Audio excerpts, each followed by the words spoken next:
ये cross dressing है जो हमारे एक सब्सक्राइबर द्वारा दी गई है। अगर आप भी अपनी वीडियो बनाना चाहते हैं तो मुझे कमेंट बॉक्स में हाय लिख के बताएं। कृपया हमारे चैनल को सब्सक्राइब करें। मेरा नाम रजत है और मेरी उम्र 21 साल है। मेरा एक दोस्त है जिसका नाम शिवम है। हम दोनों रूम लेकर एक साथ पढ़ाई करते हैं। एग्जाम के खत्म होने पर हमारे कॉलेज की छुट्टी हो गई थी।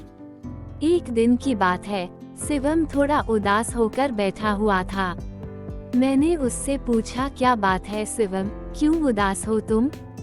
तो शिवम ने बताया, यार आजकल मम्मी की तबीयत खराब रहती है और बड़ी बहन की शादी भी नहीं हो रही है। मुझे तो ऐसा लगता है कि मैं अगले साल यहाँ पढ़ाई भी नहीं कर पाऊंगा। घर वालों का इस समय मेरे सहारे की जरूरत है। तभी मैंने शिवम को हिम्मत बंधाई और उससे कहा, तुम फिक्र मत करो, सब ठीक हो जाएगा और इस बार मैं भी तुम्हारे घर पर चलूंगा। मेरी बात सुनकर शिवम खुश हो गया। फिर मैंने कहा, यार एक बात बता, तेरी बहन की शादी क्यों नहीं हो रही है? तूने मुझे उसके बारे में बताया था कि वो काफी पढ़ी लिखी है और खूबसूरत भी है। तभी शिवम ने कहा, यार अभी तू ठीक से नहीं जानता मेरी बहन को। उसने कई सारे लड़कों को रिजेक्ट कर दिया है और दीदी को भी काफी लड़कों ने शादी के लिए मना कर दिया है। जब तू उससे मिलेगा तू खुद ही जान जाएगा कि वो कैसी है। मैंने अपने घर में फोन करके बता दिया था कि मैं शिवम के घर जा रहा हूँ और कुछ दिन बाद लौटूंगा। अगले दिन हमने अपना सामान पैक किया और शिवम के घर के लिए निकल गए। 4 घंटे तक सफर करने के बाद हम दोनों शिवम के घर पहुँचे। शिवम की माँ हमारा स्वागत करने के लिए दरवाजे पर आई और शिवम को गले से लगा लिया। फिर शिवम की माँ ने मुझे देखकर कहा, और शिवम ये किसको लेकर आया है तू? हमने तो सोचा था कि तू किसी लड़की को अपने साथ लेकर आएगा और हमसे कहेगा कि ये मेरी गर्लफ्रेंड है। फिर मैंने कहा, नहीं माँ, ये मेरी गर्लफ्रेंड नहीं बल्कि मेरा दोस्त है और हम एक साथ ही रहते हैं। तभी शिवम की बहन नेहा अंदर से बोली, रात में भी एक साथ रहते हो क्या? तभी शिवम ने उससे कहा, तू बिल्कुल भी नहीं बदली, पहले की तरह ही तेरा भाषण चालू है अब तक। वैसे नेहा देखने में बहुत सुंदर थी। उस समय उसने एक जीन्स और टी-शर्ट पहन रखी थी और अपने बालों का जुड़ा बना रखा था।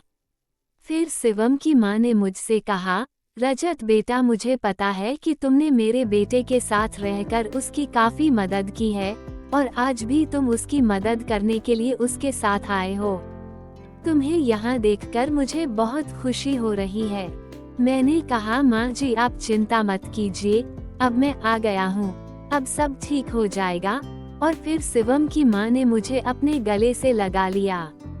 तभी नेहा बोली, माँ बेटी का रोना धोना हो गया हो तो इनको रूम दिखा दूँ। फिर शिवम ने कहा, नेहा पहले तो मुझे कमरा दिखा। फिर सभी हंसने लगे। शिवम का कमरा तो पहले जैसा ही था। पता नहीं माँ कि ये नई बेटी कब तक फ्री हो, लेकिन मुझे गेस्ट रूम में रहना था। नेहा ने कहा, ये पहले मेरा कमरा हुआ करता था, इसलिए इसमें मेरी कुछ चीजें मिल सकती है। अगर तुम्हें कोई भी जरूरत हो तो बेझिझक मुझसे मांग लेना। फिर नेहा वहाँ से चली गई और मैं उस कमरे को ठीक से देखने लगा। वो कमरा काफी बड़ा था और उसमें एक ड्रेसिंग टेबल और एक बड़ी सी अलमारी भी थी। जब मैंने अलमारी खोली तो देखा कि उसमें साड़ी, ब्लाउज, कुछ ज्वेलरी और एक पुराना सा मेकअप बॉक्स था।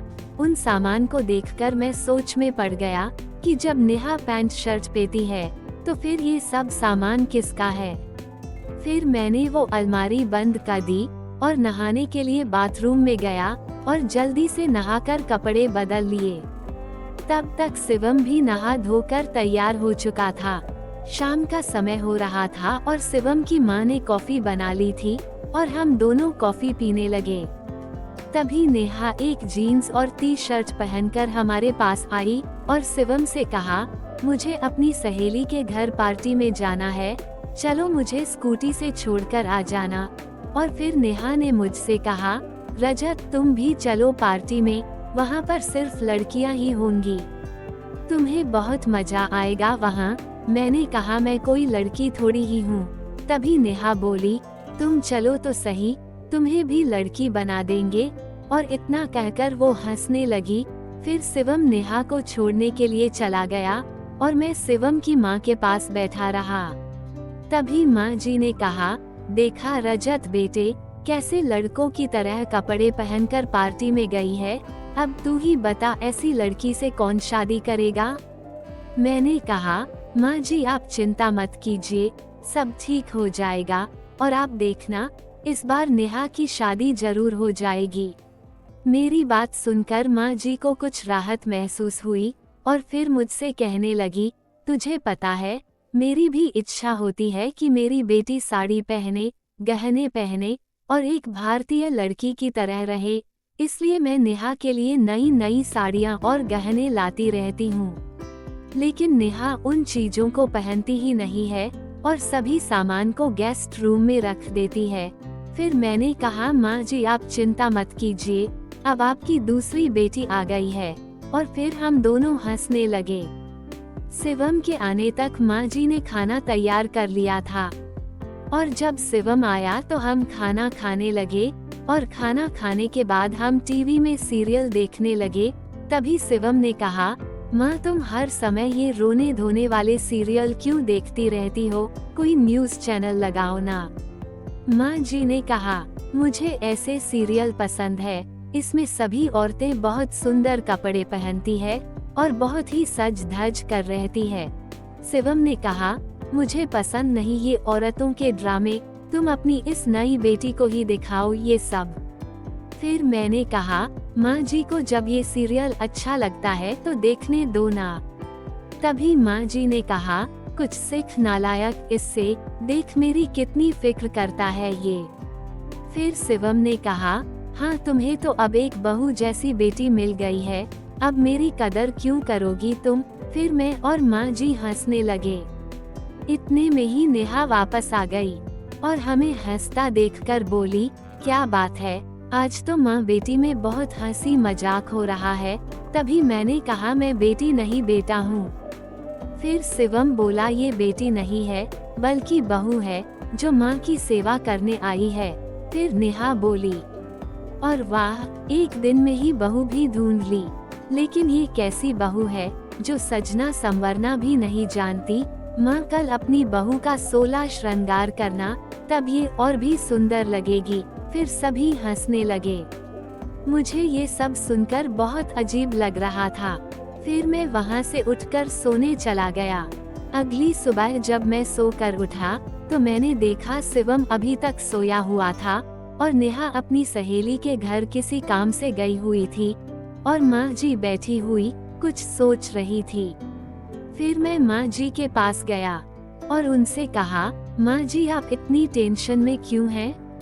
फिर माँ जी ने कहा, बेटा मेरी तबीयत थोड़ी खराब है और डॉक्टर ने मुझे आराम करने के लिए कहा है और नेहा कोई काम करती नहीं है, अब ये सब काम कैसे होगा?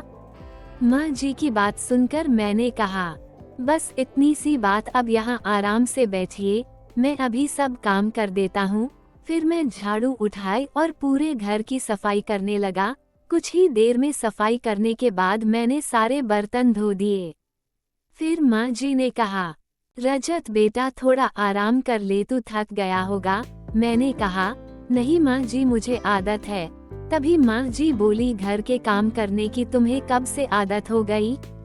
मैं सोचने लगा ये मेरे मुंह से क्या निकल गया। फिर मैंने कहा, माँ जी कॉलेज में एडमिशन लेने से पहले मैं अपनी माँ की मदद करने के लिए घर के काम कर दिया करता था। वो तो आज मैंने जीन्स पहनी हुई है, नहीं तो मैं और भी जल्दी सारे काम कर देता। माँ जी ने कहा, तो फिर तू घर पर जीन्स नहीं पहनता था क्या? मैंने कहा, मैं ढीले कपड़े पहनकर काम करता था। माँ जी ने कहा, ढीली जीन्स या ढीला पजामा? मैंने कहा, माँ जी आप बहुत सवाल पूछती हैं। मैं घर पर अपनी माँ की नाइटी पहनकर काम करता था। आई रजत, क्या तू सच में नाइटी पहनकर काम करता था? मैंने कहा, हाँ माँ जी। क्योंकि नाइटी में काम करने में बहुत आराम मिलता था। फिर माँ जी ने कहा, तूने मुझे पहले क्यों नहीं बताया? मैं तुझे नेहा की नाइटी दे देती पहनने के लिए। मैंने कहा कोई बात नहीं, कल से नाइटी पहनकर ही काम करूँगा। तभी नेहा वहाँ पर आ गई और किचन में खाना बनाने की तैयारी करने लगी। फिर मैं भी किचन में चला गया। तभी नेहा मुझे देखकर बोली, अरे वाह, आज तो बहू रानी खाना बनाने किचन में आ गई। ये सुनकर मैंने नेहा से कहा, ये क्या बार बार बहू रानी लगा रखा है? क्या इस पैंट शर्ट में मैं तुमको बहू रानी नजर आता हूँ? तभी नेहा बोली, अगर तुम कहो तो मैं तुम्हें साड़ी पहना दूँ। और इतना कहकर वो हंसने लगी। फिर थोड़ी देर में बोली, अच्छा बताओ रजत, मैं आलू के पराठे बना रही हूँ, तुम्हें खाने हैं तो बोलो। मैंने कहा हाँ जरूर, और अगर कुछ मदद चाहिए हो तो बता देना। फिर नेहा बोली, नहीं मैं बना लूंगी, लेकिन मुझे अच्छा लगा कि तुम्हें घरेलू काम करना अच्छा लगता है। नहीं तो आजकल के लड़के ऐसे कामों से चिढ़ते हैं। अब शिवम को ही देख लो तुम। फिर मैंने कहा हाँ, शिवम बहुत आलसी है, कई बार तो उसके ज्यादातर काम में ही कर देता था, जैसे कि मैं उसकी बीवी हूँ। तभी नेहा बोली, हाँ मेरा भाई ऐसा ही है, लेकिन वो इंसान बहुत लकी होगा जिसको तेरे जैसी बीवी मिलेगी, और हंसने लगी। फिर मैंने कहा, अच्छा एक बात बताओ, क्या तुम्हें कभी साड़ी पहनने की या मेकअप करने इच्छा नहीं होती? क्या तुम्हारा मन कभी सजने संवरने का नहीं करता? नेहा बोली, मुझे ये सब काम पसंद नहीं, और साड़ी तो मुझे बहुत बुरी लगती है। फिर मैंने कहा, साड़ी तो बहुत ही सुंदर होती है, साड़ी पहनना तो हर लड़की को अच्छा लगता है, और साड़ी के साथ मैचिंग झुमके और चूड़ियाँ पहनने से लड़कियाँ बहुत सुंदर लगती है, और अब तो बैकलेस ब्लाउज भी आने लगे हैं। फिर नेहा बोली, तुझे बड़ा पता है साड़ियों के बारे में, मैचिंग चूड़ियाँ और झुमकों के बारे में। तुम कहो तो माँ को बोलूं कि तुम्हें साड़ी पहनने का मन कर रहा है। इतने में नेहा ने पराठे तैयार कर लिए और हम खाने के लिए बैठ गए। फिर माँ ने नेहा से कहा, बेटा आज घर का सब काम रजत ने किया है। तभी नेहा बोली, रजत घर में मेहमान है, उससे ये सब नहीं कराना चाहिए, मुझे बुला लेती, बेकार में ही बेचारे को तकलीफ दी। फिर माँ ने कहा, अच्छा सुन नेहा, अपनी कुछ नाइटी तू रजत को दे देना, वो नाइटी पहनकर काम करेगा। नेहा ने कहा, माँ उसके साथ ऐसे जबरदस्ती मत करो। तभी माँ ने कहा, जबरदस्ती कैसी? ये खुद ही मुझसे बोल रहा था कि कॉलेज शुरू होने से पहले ये अपनी माँ की नाइटी पहनकर घर के काम किया करता था। ये सुनकर मैंने शर्म के मारे सिर झुका लिया। फिर खाना खाने के कुछ देर बाद नेहा मेरे लिए अपनी कुछ नाइटी लेकर आई और मुझे दे दी। मैंने वो नाइटी ले ली और उन्हें अलमारी में रखने लगा। तभी माँ जी कमरे में आई और अलमारी का सामान देखने लगी कि इसमें क्या क्या रखा हुआ है। फिर माँ जी एक एक करके सारे सामान को देख रही थी। तभी नेहा की नजर मेरे कानों पर पड़ी और उसने माँ से कहा, माँ देखो जरा, रजत के कानों में छेद है। मैंने कहा, हाँ ये छेद बचपन में मेरी माँ ने कराए थे। फिर माँ जी मुझे चूड़ियाँ दिखाने लगी। उन चूड़ियों को देखकर मुझे अपनी माँ की याद आ गई और मैं इमोशनल हो गया। तभी माँ जी ने मुझे अपनी बाहों में ले लिया और कहा, तू उदास क्यों होता है, मैं हूँ ना तेरी माँ। फिर मैंने कहा, मेरी माँ के पास भी ऐसी ही कांच की रंग बिरंगी बहुत सारी चूड़ियाँ थी और कभी कभी वो मुझे भी पहना दिया करती थी। तभी नेहा बोली, रजत क्या तुम चूड़ियाँ पहनते थे? फिर मैंने कहा, जब मेरी माँ मुझे नाइटी पहनती थी तो मुझे चूड़ियाँ भी पहनती थी। ये बात सुनकर माँ जी और नेहा चौंक गए। तभी मैंने कहा, दरअसल मेरी एक बहन थी जो एक एक्सीडेंट की वजह से हमें छोड़कर चली गई थी और इसी वजह से मेरी माँ की तबीयत बिगड़ गई थी और मेरी माँ हर समय मेरी बहन के बारे में ही सोचती रहती थी। फिर एक दिन मैंने माँ की नाइटी और हाथों में माँ की कुछ चूड़ियाँ पहनी और माँ के पास चला गया। मुझे देखकर माँ बहुत खुश हुई और उनकी तबीयत में काफ़ी सुधार आने लगा। और तब से मेरी माँ मुझे अपनी बेटी की तरह प्यार करती है। मेरी बात सुनकर माँ जी और नेहा की आंखों में आंसू आ गए और फिर माँ जी ने मुझे गले से लगा लिया और कहा, तुम कितने अच्छे हो जो तुमने अपनी माँ के लिए इतना सब किया।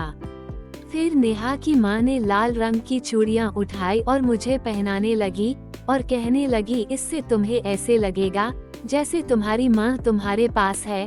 फिर माँ जी ने मेरे दोनों हाथों में लाल रंग की चूड़ियाँ पहना दी। तभी अचानक शिवम भी वहाँ पर आ गया।